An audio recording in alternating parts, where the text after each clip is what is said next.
अस्सलाम वालेकुम viewers, welcome. Programme आपके लिए हम लेके आए हैं ज़ियाबीतस नो प्रॉब्लम, और प्रोग्राम जो है आपके लिए पेश करते हैं मेरे साथ मिलके expert doctor Naveed Shahzad. Doctor साहब आपको खुशामदीद कहते हैं। डॉक्टर नवीद शहजाद हमारे साथ डायबिटिक्स इंस्टीट्यूट पाकिस्तान में एज़ कंसल्टेंट डायबिटोलॉजिस्ट अपने फ़राइज़ सर अंजाम दे रहे हैं और माशाल्लाह बहुत पॉपुलर हैं हमारे पेशेंट्स में। डॉक्टर नवीद शहजाद के साथ हमने गुज़श्ता जो प्रोग्राम्स किए वो एक सीरीज़ की शक्ल में कर रहे हैं, और हमने कोशिश ये की है कि उन मौज़ूआत को छुआ जाए जो हमने ज़्यादा कवर नहीं किए दूसरे कंसल्टेंट्स के साथ। आप जानते हैं कि डायबिटिक्स इंस्टीट्यूट पाकिस्तान के इस हस्पताल से हम डायबिटीज़ पाकिस्तान के फेसबुक पेज के फ़ोरम से आपके लिए प्रोग्राम लाते हैं। उनमें लाहौर सेंटर से डॉक्टर जावेद इकबाल, डॉक्टर इम्तियाज़ हसन, ये भी आपके लिए मुख्तलिफ़ मौज़ूआत पे हफ़्ते के मुख्तलिफ़ दिनों में प्रोग्राम करते हैं, जबकि ट्यूज़डे को डॉक्टर नवीद शहजाद हमें अपना कीमती वक्त देते हैं। डॉक्टर साहब के साथ जो हमने प्रोग्राम किए हैं उसमें 2 प्रोग्राम्स हमने किए थे जेस्टेशनल डायबिटीज़ पे, यानी कि एक खातून है जिनको डायबिटीज़ का कोई मालूम नहीं था, उनको डायबिटीज़ नहीं थी, फिर उनको प्रेगनेंसी हुई और प्रेगनेंसी में पता चला कि उनको डायबिटीज़ है।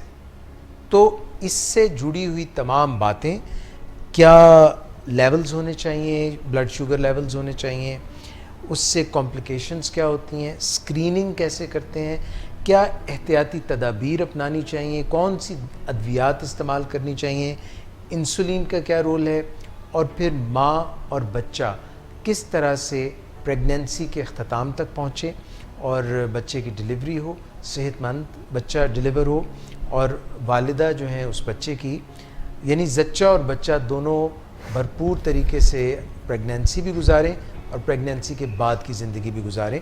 और उसमें डॉक्टर नवीद शहजाद ने ये ज़िक्र किया कि कई मरतबा ये जब प्रेगनेंसी ख़त्म हो जाती है तो डायबिटीज़ भी छुप जाती है। ये हमने 2 प्रोग्राम्स इस पे किए।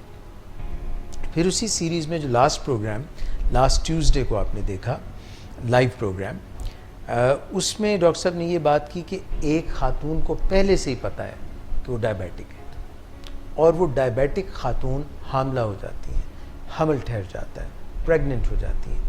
तो वो सारा जो एहतियाती तदाबीर का पस मंज़र है और जो उनसे जुड़ी हुई तमाम बातें हैं ऐसी डायबिटिक खातून के साथ जो प्रेग्नेंट हो गई हैं, वो उसको हमने थ्रैश आउट इन डिटेल किया।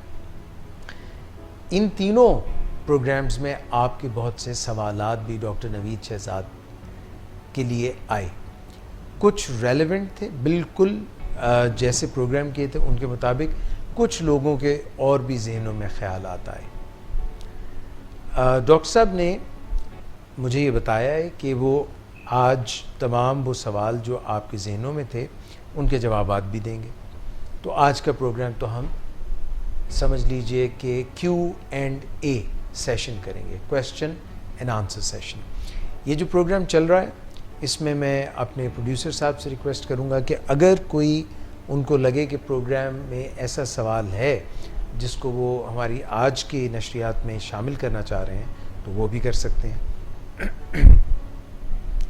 डॉक्टर नवीद शहजाद, इससे पहले कि आप हमें अपने नॉलेज से और अपनी क्लिनिकल प्रैक्टिस से हम भी इस्तिफ़ादा करें, ये फरमाइएगा कि अगला प्रोग्राम आप हमारे साथ क्या करना चाहेंगे इसी सीरीज़ में? इसी सीरीज़ में हम डायबिटीज़ और पॉलीसिस्टिक ओवेरियन सिंड्रोम, अच्छा, यानी कि उसमें जो फीमेल्स हैं उनमें मोटापा हो जाना, फिर चेहरे पे बालों का ज़्यादा हो जाना, साथ में जो है वो माहवारी में मसाइल होना और साथ में शुगर हो जाना।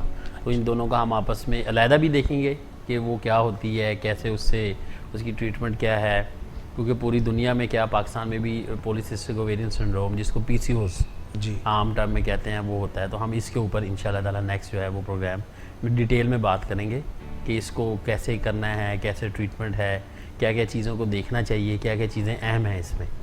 ज़बरदस्त हो गया डॉक्टर साहब।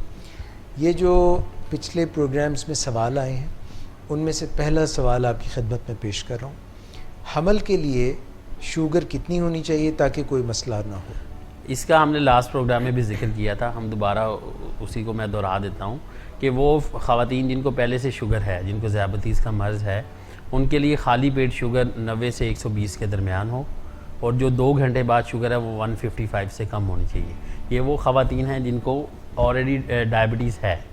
वो फीमेल जिनको डायबिटीज़ हो जाती है इस हमल के दौरान, उनके लिए जो है वो खाली पेट जो है वो 95 से कम, और जो खाने के जो है वो 1 घंटे बाद 140 से कम होनी चाहिए, और 2 घंटे बाद 126 से कम होनी चाहिए।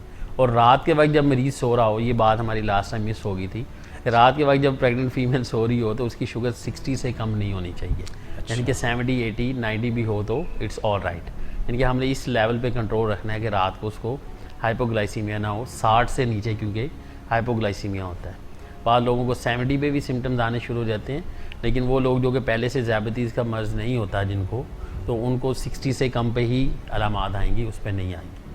डॉक्टर नवीद, ये बताइएगा कि जागते हुए क्या अलामात आती हैं और सोते हुए क्या अलामात आती हैं हाइपोग्लाइसीमिया? हाइपोग्लाइसीमिया जागते हुए तो जो है वो मरीज़ को सबसे पहले घबराहट इस तरह होगी, पसीना वगैरह आएगा। सोते हुए ख़ास तौर पे मरीज़ को नुकाहत महसूस होती है, उसको लगता है कि उसकी ज़बान जो है वो बिल्कुल अब काम करना छोड़ी है, और जैसे इंसान नीम मुर्दा तरह की हालत में हो जाता है। इसलिए हाइपोग्लाइसीमिया अवेयरनेस बहुत ज़रूरी है। मरीज़ को जो है वो बताना ज़रूरी है कि वो अपने पास कोई ऐसी चीज़ रखे, क्योंकि लाजमी बात है जब उसको हाइपोग्लाइसीमिया होगा लेटे हुए, तो वो बहुत ज़्यादा जो है वो उठ तो सकता नहीं, रूम से बाहर तो जा नहीं सकता, तो अपने पास ही ग्लूकोमीटर और कुछ मीठी चीज़ें रखे ताकि वो हो। ये उन मरीज़ों में होता है जो हाई रिस्क होते हैं, ठीक है, स्पेशली वो लोग जो कि ओल्ड एज में हो, टाइप 1 डायबिटिक्स हों, जिनमें जो है वो शुगर बहुत ज़्यादा इररेलेवेंट कंट्रोल हो, कभी 400 होगी, कभी 40 होगी, कभी 60 होगी, जो अपने मील को, खाने पीने को और इंसुलिन को एक साथ नहीं चलाते, दवाइयों को साथ नहीं चलाते। तो सोते हुए ख़ास तौर पे ख़तरनाक होता है। जागते हुए फिर भी आप गिरते हैं, कोई देखने वाला होता है, आप किसी को कोई आवाज़ है। सोते हुए अगर घर में लोग, क्योंकि आप पहले लोग एक छत के नीचे सोते थे, अब कमरों में फासला भी होता है, तो इसलिए चाहिए कि वो ज़रा सोते हुए ये होता है कि नीम मुर्दा हालत जिसे आप कह सकते हैं, उस सूरत में मरीज़ की जान जाने का ख़तरा होता है।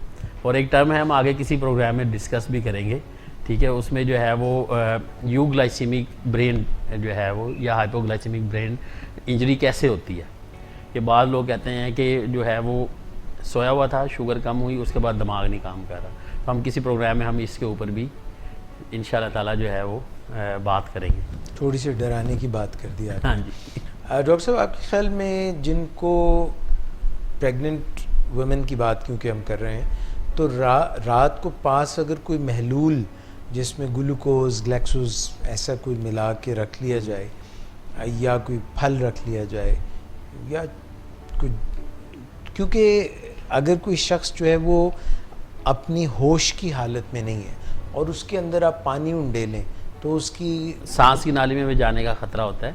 इसलिए जो बाहर की दुनिया में तो लोग ग्लूकागॉन इंजेक्शन, जो इसका ऐसा हार्मोन, इंसुलिन एक हार्मोन है जो कि शुगर लेवल को मेंटेन रखता है, ग्लूकागॉन वो है जो शुगर को ऊपर की तरफ लेके जाता है, ठीक है। तो ग्लूकागॉन के इंजेक्शन होते हैं तो लोग अपने पास रखते हैं। वो लोग जो कि हाई रिस्क हाइपोग्लाइसीमिक्स होते हैं, जैसे टाइप 1 विद रेटिक कंट्रोल, यानी कि उनका कंट्रोल ठीक नहीं है, ओल्ड एज है, वो पेशेंट जो कि जिनके अभी शुगर इनटेक अच्छी नहीं है, तो ग्लूकागॉन का इंजेक्शन रखते हैं। ये दूसरा आम हमारे ज़माने में ये मतलब हमारे लोगों में ख़ास तौर पे चीनी रख लें, चीनी ज़बान के नीचे वो चूसने, हल्का हल्का चूसते जाएंगे तो वो शुगर हो जाएगी। टॉफ़ी रख लें, क्योंकि पीना जो है वो ज़्यादा मुश्किल हो जाता है।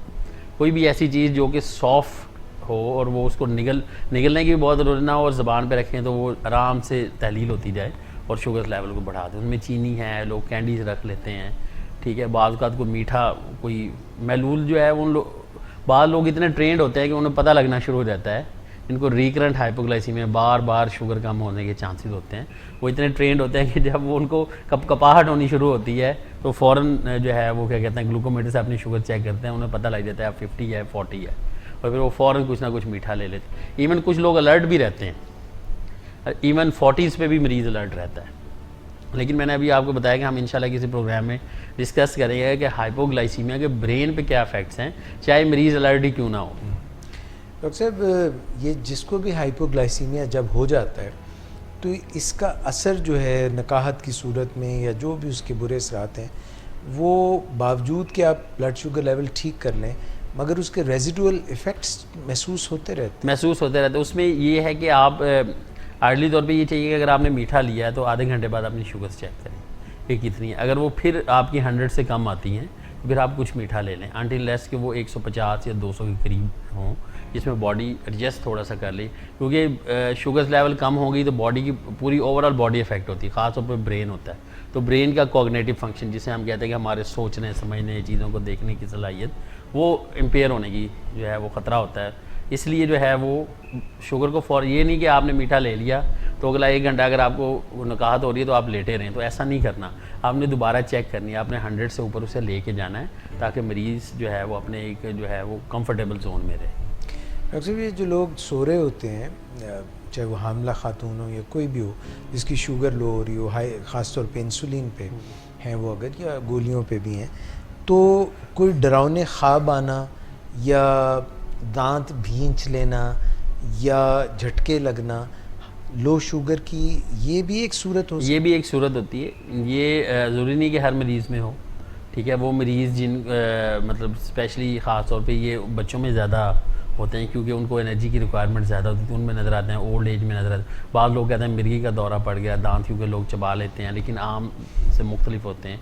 लेकिन मैंने आपको बताया कि जो मरीज़ हमारे पास आए, हम ये उसको शुरू से बताते हैं, अगर खुदा ना खाता आपको पसीना आए जिसमें कोई हिस्सा थरथराना शुरू हो जाए, ज़बान लड़खड़ानी शुरू हो जाए, या आप पंजाबी के अंदर ज़बान वल खानी शुरू हो जाए, मरीज़ आगे कहते हैं कि हमारे साथ ऐसा होता है, या जिसम के कोई पट्टे हैं वो खींचना शुरू हो जाएँ, तो आप पड़ रही है, फ़ौरन आपने अपनी शुगर चेक करनी है। और ये बाहर यूरोप में तो लोग हाइपोग्लाइसीमिक अलर्ट जो है वो बैचेज़ और ब्रेसलेट पहनते हैं जो लोग हाई रिस्क होते हैं, ताकि वो कहीं पब्लिक प्लेस के ऊपर जो है वो हों तो लोग फ़ौरन उनको हेल्प आउट कर सकें। तो डॉक्टर साहब, अगर जैम रख लिया जाए और अगर किसी का दांत बंद है और उसके मसूड़ों पर जैम बार बार लगा दिया जाए, उसमें इफेक्टिव नहीं होगा। फिर आपको प्रॉब्लली या तो उसे हॉस्पिटल रश करें फ़ौरन इमरजेंसी, ठीक है, या दूसरा फिर ये ग्लूकोगॉन का इंजेक्शन है वो आप लगा सकते हैं, क्योंकि जब तक एब्जॉर्प्शन नहीं होगी, ज़बान जो है सबसे, वो कहते हैं ज़बान के नीचे गोली रखने से बीपी नीचे आ जाता है, तो इट हैज़ ऑलमोस्ट 100% एब्जॉर्प्शन, इनके 100% होती। तो अगर होंठों पे लगाएंगे तो एब्जॉर्प्शन तो नहीं होगी, दांत तो बंद है उसके, वो एक सेंसेशन हो सकती है कि मीठे की, हो सकता है कि मरीज़ उससे, लेकिन जब तक अगर एक पेशेंट दांत अगर उसके बंद हो जाए और वो बिल्कुल रिजिड हो जाए तो फिर ये इमरजेंसी और इसमें चाहिए कि मरीज़ को फ़ौरन अस्पताल लेके जाना चाहिए। तो डॉक्टर साहब, ये अगर वो लेटा हुआ है तो कमर पे लेटे या साइड दे दें उसको? कोशिश करें साइड पे लिटा दें।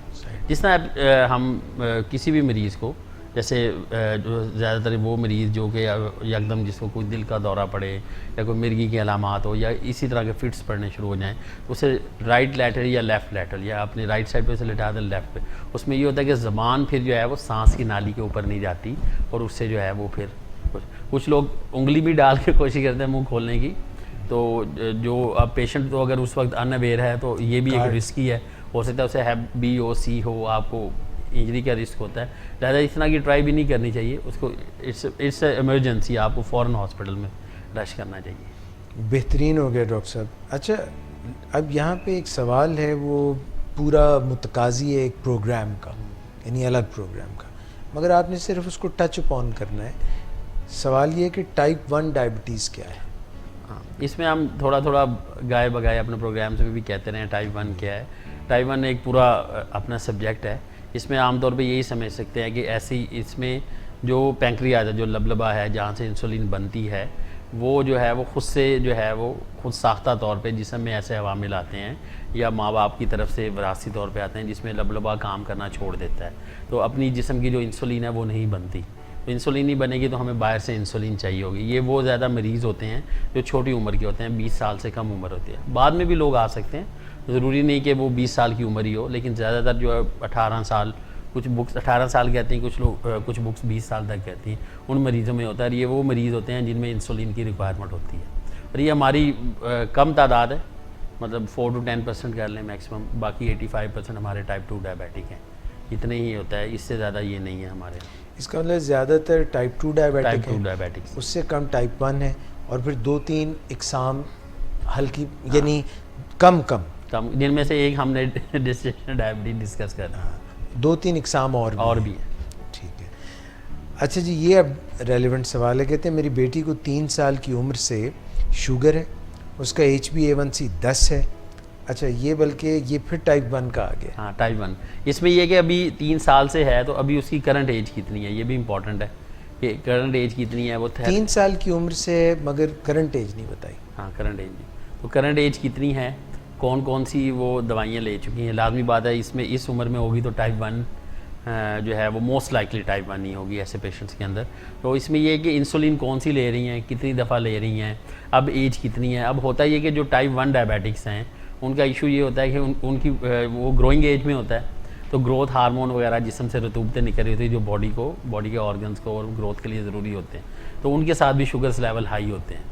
तो लिहाजा पूरी दुनिया में जो अमेरिकन यूएस की जो स्टडीज़ हैं उसमें वो कहते हैं कि 75% ऑफ टाइप 1 जो डायबिटिक्स हैं स्टेट में वो भी अनकंट्रोल्ड है। उसकी रीज़न ये है क्योंकि वो ग्रोथ वाले पीरियड में होते हैं, तो वो ग्रोथ हार्मोन जो है वो सिक्रीट होता रहता है। जैसे बच्चे ने एक्टिविटी की, आपने खाना दिया तो शुगर आपके हिसाब से 150-200 होनी चाहिए, लेकिन क्योंकि वो एक्टिविटी करके आया हुआ है और ग्रोथ हार्मोन और दूसरे हार्मोन बॉडी में रिलीज़ हुए हैं, रतूबतें हैं जो कि बॉडी के लिए ज़रूरी हैं नश्मो नुमा के लिए, तो वो शुगर 400 भी हो जाती है। कभी आप चेक करेंगे वो 40 हो जाएगी। तो इसलिए बच्चों में ज़रा ट्रिकी इन अ सेंस है कि पूरे आप स्टेट्स में देख लें, यूएस उसकी शायद जो है वो हेल्थ फैसिलिटीज़ हमसे बहुत ज़्यादा बेहतर हैं, तो वहाँ पे 75% ऑफ द पीपल जो टाइप 1 डायबिटिक्स हैं उनका कंट्रोल नहीं है। डॉक्टर साहब, टाइप 1 डायबिटिक्स जो हैं जिनकी उम्र छोटी है, एडोलेसेंट हैं या उससे भी छोटी उम्र के हैं, 10 साल से भी कम उम्र के हैं, इनमें आपके ख्याल में अगर थोड़ी सी शुगर अप रहे कंपैरेटिवली बनिस्बत इसके कि उनकी शुगर लो रहे, हाँ, वो बेहतर है? ये ज़्यादा बेहतर है। मतलब यानी कि रफली अगर हम कहते हैं कि अगर जो टाइप 2 जैसे हमारे पास डायबिटिक हम मिसाल के तौर पे कह सकते हैं कि वो हम उन्हें कहते हैं कि आपने खाली फास्टिंग 100 रखनी है, रैंडम जो है वो 150, 140 या 160 डिपेंड। इसमें अगर 200 तक भी टच कर रही है रैंडम तो आप इतना ज़्यादा वरी नहीं करते, क्योंकि ये एज ग्रोइंग होती है। बच्चों में हाइपोग्लाइसीमिया की अवेयरनेस कम होती है, फिर बच्चों की जो है वो क्या कहते हैं बॉडी की जो साख्त ऐसी होती है कि उनमें काउंटर करने की सलाहियत भी कम होती है, मतलब वो बता नहीं सकते, उठ के बता नहीं सकते। तो इसलिए हम तो मैं तो अपने पेशेंट्स में 1-2 पेशेंट्स हैं मेरे पास जो कि 6-7 ईयर ओल्ड हैं, तो मैं उनके वालिदैन को ये समझाता हूँ कि अगर ये आपने ऐसे नहीं करना कि ये 90 से 150 हो, 90 से 140 के दरमियान ऐसा ना रहे। आप अगर बच्चे की शुगर 200 तक जाती है, नथिंग टू वरी, आप उसे एक्टिविटी करा दें, ठीक है, क्योंकि जितनी एक्टिविटी करेगा उतनी वो बॉडी की जो कार्बोहाइड्रेट्स हैं वो कंज्यूम हो जाएंगी और वो नॉर्मल लाइफ की तरफ आ जाएगा। Very nice. डॉक्टर साहब, इंसुलिन पे आप डॉक्टर्स और ख़ास तौर पर डायबिटोलॉजिस्ट बड़ा ज़ोर देते हैं, और जो आम डॉक्टर हैं यानी कि जनरल प्रैक्टिशनर्स हैं, कई दफ़ा वो 70-30 जैसी इंसुलिन के ऊपर तो चलने को कह देते हैं, मगर जो एनालॉग्स हैं और जो इसकी कई इकसाम हैं, आप बीइंग अ डायबिटोलॉजिस्ट तीर बहदफ लगाने की कोशिश करते हैं कि नहीं फ़लाँ को ये चाहिए, और आपके पास कम अज़ कम 6-7 किस्म की इंसुलिन्स महंगी 20-25 हज़ार से लेके कम कीमत 1000 रुपये से भी कम की भी हैं। तो आप क्यों इतना ज़ोर देते हैं इंसुलिन के ऊपर उन लोगों में जहाँ ज़रूरत है, जबकि अक्सर लोगों का ख्याल है कि कोई इसके मुज़र असरात नहीं है? देखिए, जो इंसुलिन है इसकी मिसाल हमने शायद लास्ट प्रोग्राम में भी दी थी। अगर घर में पानी की मोटर लगी हो और वो ख़राब हो जाए और मैकेनिक अवेलेबल ना हो तो हम क्या करेंगे? या हम साइंस से पानी लेंगे या बाज़ार से लेंगे? तो बिल्कुल ऐसी अगर बॉडी इंसुलिन क्राइसिस में है तो क्राइसिस को ख़त्म करने के लिए इंसुलिन देंगे, और इंसुलिन ही सिर्फ हल है। देखें, डायबिटीज़ क्यों होती है? डायबिटीज़ इसलिए होती है कि मरीज़ की इंसुलिन या तो बन नहीं रही या काम नहीं कर रही। अब जब काम नहीं कर रही तो हमने कहीं ना कहीं से उसको देना है। तो इसलिए मेरा ये ख्याल है कि लोग इंसुलिन से डराते बहुत हैं, ये मीठा जहर है, लग जाएगा, इससे जो है वो गुर्दे ख़राब हो जाते हैं, नज़र ख़राब हो जाती है, ठीक है। तो ऐसी कोई बात नहीं है, ठीक। कुछ इंसुलिन के मुज़र असरात हैं जिनमें से एक वज़न बढ़ना है, ठीक है, लेकिन वो ये है कि वो जो ह्यूमन इंसुलिन हैं उनसे ज़्यादा हैं एज़ कम्पेयर टू एनालॉग्स या जो नई वाली इंसुलिन है। हालांकि इंसुलिन की तरह की कुछ दवाइयाँ भी आ गई हैं जो वज़न को भी कम करती हैं। वो इंसुलिन नहीं? हाँ, वो इंसुलिन की तरह की है। अच्छा, ठीक है। जो इंसुलिन है उससे वज़न बढ़ सकता है, मरीज़ को शुगर कम होने का ख़तरा है। कैसे ना बढ़े और क्यों बढ़ जाता है? अच्छा, क्योंकि इंसुलिन एनाबॉलिक हार्मोन है, ठीक है। एनाबोलिज्म और कैटाबोलिज्म दो हमारी टर्म्स है। एनाबोलिज्म में ये होता है कि बॉडी प्रोटीन और इन चीज़ों को इकट्ठा करती है और बॉडी का बिल्डअप और मैस और सारी चीज़ें बनाती है। कैटाबॉलिक वो होती है कि जो बॉडी की सारी चीज़ें निकालता है, हार्मोन्स होते हैं उनकी अपनी टाइप। तो ये एनाबॉलिक हार्मोन है, तो ये बॉडी की ग्रोथ जो है वो उसको क्या कहते हैं, अमाइनो एसिड को बढ़ाएगा और उस मैकेनिज्म के थ्रू जो है हमारी फैट डेपोजिशन भी फैट डेपोजिशन भी कराएगा। दूसरा जो एक और साइड इफेक्ट इसका है कि लोग कहते हैं स्किन के प्रॉब्लम हो जाते हैं, वो ये है कि अब तो क्योंकि पेन्स लाइक इंसुलिन हैं तो इसलिए जो है वो स्किन की चेंजेस कम होती हैं।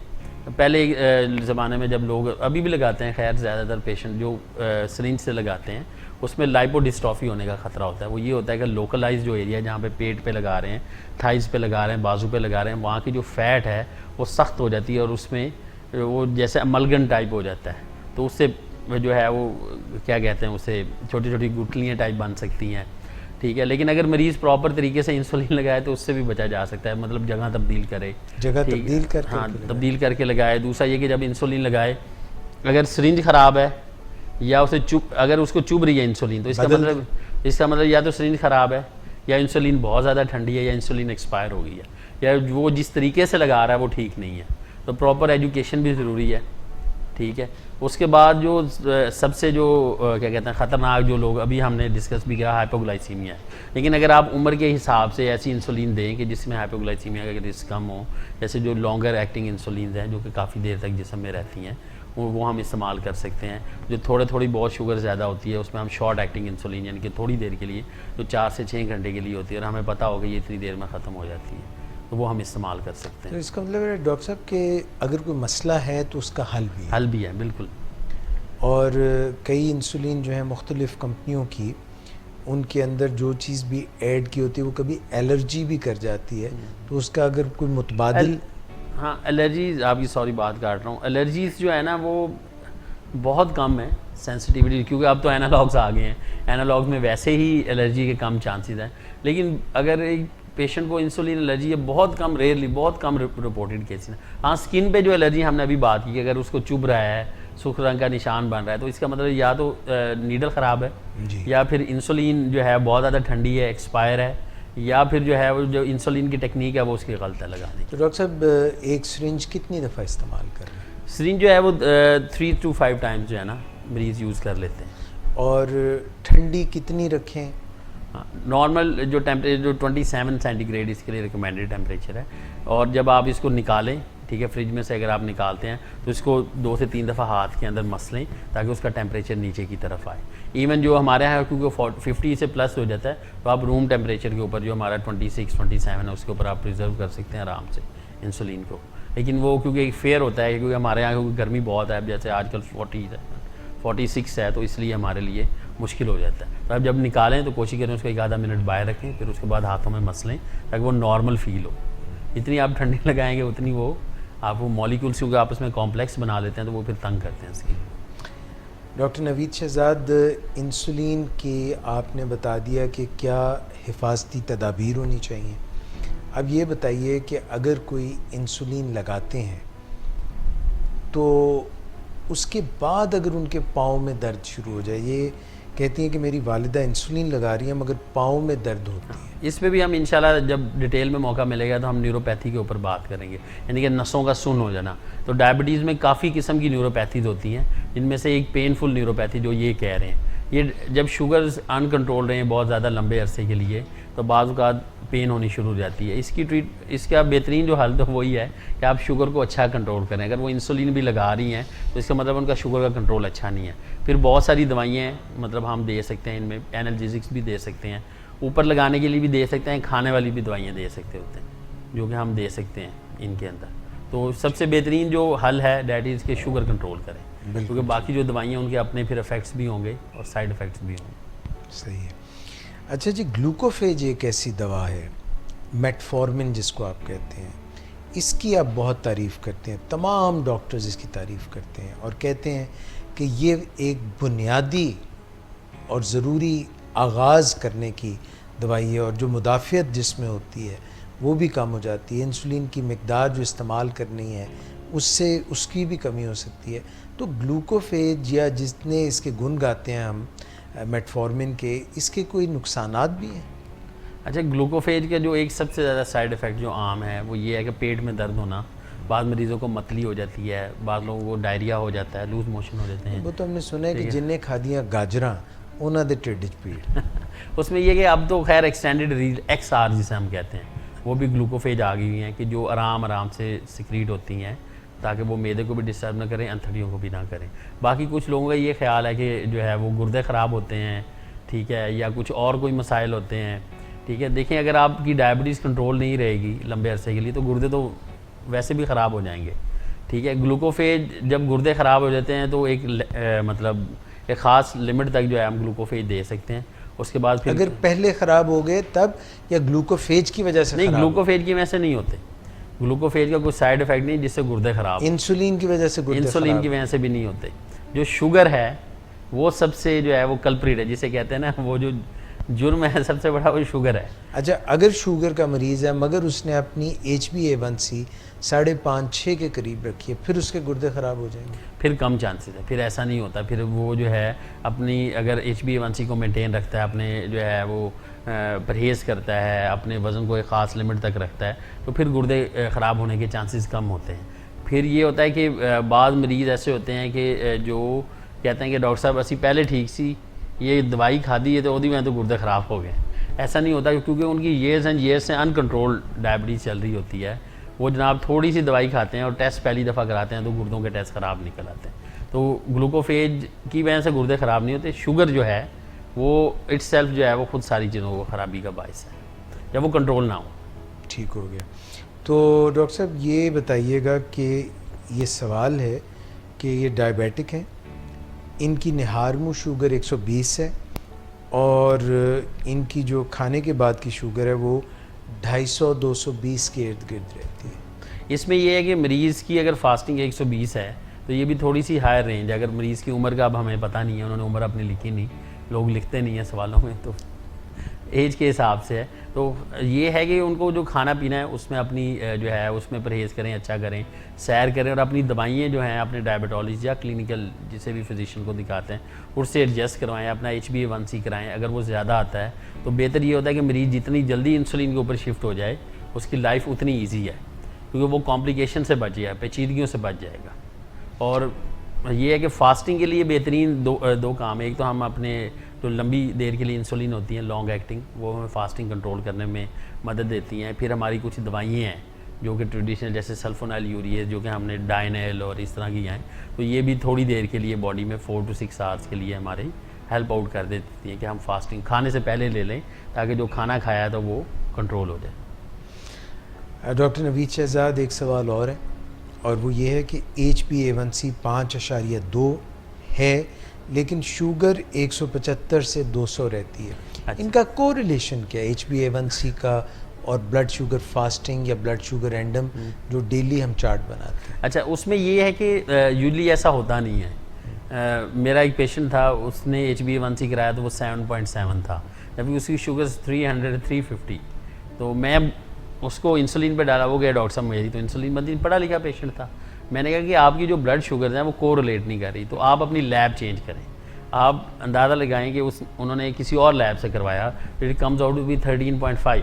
ओहो। अगर आपकी फास्टिंग 90 से 110 रहे और आपकी रैंडम 160 से ऊपर नहीं बढ़ेगी तो आपका HbA1c क्लोज टू 6 होगा, ठीक है, 6 to 6.5 के। लेकिन अगर आपकी शुगर्स 170, 200, 300 में रह रही हैं तो इट इज़ लेस लाइकली कि आपका HbA1c 5.2 हो। ये हो सकता है कि ये जो HbA1c आपका पुराना हो, यानी कि आपने 3 महीने पहले करवा लिया, अब नेक्स्ट 3 महीनों में आपने नहीं कराया, तो ये कोरिलेशन बनता नहीं है। अगर एक मरीज़ का HbA1c 5.2 हो जो कि आलमोस्ट नॉर्मल रेंज में फॉल कर रहा है और उसकी शुगर्स नॉर्मल हो। डॉक्टर साहब, तकरीबन कोई ऐसा है हमारे पास फॉर्मूला जिससे ये पता चले कि अगर HbA1c 1% कम हो तो तकरीबन कितने मिलीग्राम पर डेसीलीटर कम हो जाएगी शुगर खून में? अच्छा, उसमें मिली मोल वाला है जो मुझे याद पड़ता है। अच्छा। ठीक है, उसमें ये होता था कि एक लेवल करें तो 18 मिली मोल जो है ना, अच्छा। हाँ, ब्लड शुगर्स लेवल जो है वो नीचे की तरफ फॉल करती हैं, ठीक है। उसमें जो ये सारी बेसिकली रफ कैलकुलेशंस जो हैं, इसमें कोई 100% कह नहीं सकते, लेकिन वो कहते होते हैं कि अगर आप 100 से 160 के दरमियान रहें तो your HbA1c should close around 6, ठीक है, 6 से 6.5। एक फार्मूला था 18 मिली मोल और वो मिलीग्राम कन्वर्ट करते होते थे, तो इस तरह था। अच्छा, ये बताइएगा कि हमें HbA1c कौन से ऐसे मौके हैं जिनमें उसके ऊपर हम ज़्यादा इन्हिसार नहीं कर सकते? एक तो हमने बताया कि जो टाइप 1 डायबिटिक्स हैं उसमें इतना कोई, क्योंकि ग्रोथ होती है बाज़ औक़ात उसमें वेरी कर जाता है। दूसरा ये कि प्रेगनेंसी, हमने बताया था कि अगर प्रेगनेंसी की स्टेट्स हो तो बहुत ज़्यादा रिलायबल नहीं रहता। फिर बॉडी में एनीमिया हो, खून की कमी हो जाए फीमेल्स में, फिर थैलेसीमिया है, जिन लोगों को थैलेसीमिया का मर्ज़ हो, ओल्ड एज हो, बॉडी का रेड सेल का टर्नओवर ज़्यादा होता है, जो खून के सुरखुलिये होते हैं, तो उनमें अनरिलायबल हो जाता है ये। HbA1c होती क्या है? हमने लास्ट में इस पर कहा था कि ये बेसिकली ज़िंदगी होती है, हाफ लाइफ होती है RBCs की। उसके ऊपर ग्लाइकोसाइलेटेड जो है वो हम हीमोग्लोबिन जो होता है उसके ऊपर जो शुगर्स लगी होती है मॉलिक्यूल, उसके ऊपर हम हाफ लाइफ बेसिकली मेजर करते हैं जो कि 120 डेज़ की है। तो उसमें वो लेवल्स को देखते हैं। तो वो आम समझाने के लिए ये है कि RBCs के साथ रेड ब्लड सेल, खून के सुरखुलियों की ज़िंदगी क्योंकि 120 दिन होती है, तो इसलिए हमें 3 महीने से 6 महीने का रफ़ एस्टिमेट देता होता है। अच्छा डॉक्टर साहब, कहते हैं कि डायबिटीज़ जो है वो तमाम अफ़आल, तमाम उज़्व हमारी बॉडी के जो हैं उनके ऊपर असर करती है। इसी तरह से माइक्रो सर्कुलेशन और मैक्रो सर्कुलेशन दोनों पे असरअंदाज होती है। क्या ये हमारे जो जोड़ हैं, जैसे ये इसका कंधे का जोड़, इनके ऊपर भी इसका कोई हाँ, असर? मस्कुलर देखें इसमें ये क्या कहते हैं, रिकॉर्डेड चीज़ें हैं कि इसमें मस्कुलर एट्रोफी, ठीक है, मस्कुलर स्पैम्स, फिर जो है ये कॉमन फिनोमेना जिसे हम फ्रोज़न शोल्डर कहते हैं, इसकी डायबिटीज़ के साथ बड़ी मतलब एसोसिएशन है, लेकिन ड्यू टू अननोन रीज़न, मतलब इवन आम लोगों में भी हो जाता है। तो जिन लोगों में अनकंट्रोल्ड डायबिटीज़ होती है तो उनको ये फ्रोज़न शोल्डर होने के बड़े कॉमन चांसेस हैं। इसमें यह कि पहले मरीज़ फिजियोथेरेपी करे, अपने ब्लड शुगर्स को कंट्रोल करे, और एक्सरसाइजेज होती हैं वो ठीक हो जाए तो उससे तो बेहतर है। लेकिन अगर उससे ठीक नहीं होता तो हम इसके जोड़ के अंदर इंजेक्शन भी लगा सकते होते हैं। अच्छा, तो उससे भी वो बेहतर हो जाता है। लेकिन उसके बाद एक्सरसाइज करना ज़रूरी है, क्योंकि आपके पट्टे वीक हो गए होते हैं, मसल जो है उसमें इतनी कैपेसिटी नहीं होती कि वो उसको पूरी तरह मूव करे। तो इसलिए ये ज़रूरी है कि वो फिजियोथेरेपी करवाएं और फिर अपनी मूवमेंट को करें। लोग हमारे यहाँ ये होते हैं कि अगर उन्हें सांस चढ़ रहा है तो वो चल नहीं सकते, तो वो बैठते जाएंगे। हालांकि यूरोप के अंदर इसके ऊपरली ट्रेंड है कि वहाँ पे क्लिनिशियन कहते हैं यू शुड मूव, आप हरकत करें ताकि आपकी कैपेसिटी बढ़े। हरकत में बरकत है, ये तो हमारी मिसाल है।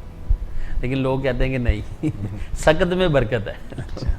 अच्छा डॉक्टर साहब, ये जो शोल्डर, फ्रोज़न शोल्डर की आपने बात की है, मूवमेंट कंघी नहीं कर सकते या कपड़े पहनने में दिक्कत हो रही है, तो इसकी जो रेंज ऑफ मोशन है शोल्डर की, जो पूरी जैसे बॉलिंग करते हैं आगे की तरफ या पीछे की तरफ, इसको रिस्टोर करने के लिए क्या फिजियोथेरेपी, या कभी अगर बिल्कुल ही शोल्डर बहुत ज़्यादा फ्रोज़न हो जाए तो कोई एनेस्थीसिया दे के भी इसको फिर देखिए उसमें स्टेप्स हैं। अच्छा। पहले आप कंजर्वेटिव मैनेजमेंट करें, यानी कि पेशेंट को शुगर्स कंट्रोल करें, उसको फिजियोथेरेपी करवाएं। फिर उसके बाद आगे सर्जिकल हैं, उसमें इंट्रा आर्टिकुलर स्टीरॉइड्स लगा सकते हैं। फिर पेशेंट की उसे क्या कहते हैं, मैनिपुलेशन कहते हैं इसको, कि वो आप पेशेंट को एनेस्थीसिया दें और पूरे शोल्डर को मूव करें। वो फिर आगे एडवांस उस हिसाब से होगा। फिर उसके लिए हमें ऑर्थोपेडिक्स की हेल्प चाहिए होगी कि वो इसको कैसे करते हैं, वो इसको मनूवर करना चाहते हैं या इसको स्प्लिंटेज लगाना चाहते हैं, जो उनके मतलब फील्ड के अंदर होगा जो उसको लेकिन यूजली जो है वो पेशेंट्स अगर वो अर्ली इंटरवेंशन हो जाए, यानी कि फिजियोथेरेपी करवा लें, इंजेक्शन लगवा लें, तो वो बेहतर फील करते हैं। बिल्कुल ठीक हो गया। डॉक्टर साहब, अपॉइंटमेंट अगर लेनी हो, किसी ने आपकी अपॉइंटमेंट लेनी हो, डायबिटिक्स इंस्टीट्यूट पाकिस्तान में लेनी हो, अब ये प्रोग्राम आप कर रहे हैं, यहाँ पे फ़ोन नंबर भी आ रहा है जिस पे आप अपॉइंटमेंट ले सकते हैं, कोई और भी तरीका है आपके पास अपॉइंटमेंट का? नहीं, और कोई तरीका नहीं। इट्स द ओनली सेटअप कि जिसके अंदर मैं आता हूँ, और इंशाल्लाह ताला जब तक इधर हूँ तो इधर ही हूँ, इसके अलावा कहीं नहीं। ठीक है डॉक्टर साहब, thank you very much once again, आपको बहुत शुक्रिया। जैसा आपने प्रोग्राम के आगाज़ में कहा था कि नेक्स्ट हम जो है वो पॉलीसिस्टिक ओवेरियन डिजीज़ जो है उसके मुतालिक प्रोग्राम करेंगे नेक्स्ट ट्यूसडे को इंशाल्लाह। एक बार फिर से आपका बहुत शुक्रिया। ख़वातीन हज़रात, आपका भी बहुत शुक्रिया। Thank you very much for watching this programme. आपकी क्वेरीज़ जो हैं, जो आपके सवालात हैं, जो आपके जहन में आते हैं प्रोग्राम देखते हुए, डायबिटिक्स इंस्टीट्यूट पाकिस्तान के कंसल्टेंट्स आते रहते हैं, आपके लिए प्रोग्राम लाते रहते हैं। और डॉक्टर नवीद शहजाद जो हैं हमारे कंसल्टेंट डायबिटोलॉजिस्ट, उनसे अगर आप कोई सवाल करना चाहें तो हम इंशाल्लाह अगले किसी प्रोग्राम में उसको एड्रेस ज़रूर करेंगे। अपना बहुत ख्याल रखिएगा, सेहत का ख्याल रखिएगा। Till next time, take good care of yourself. Allah Hafiz.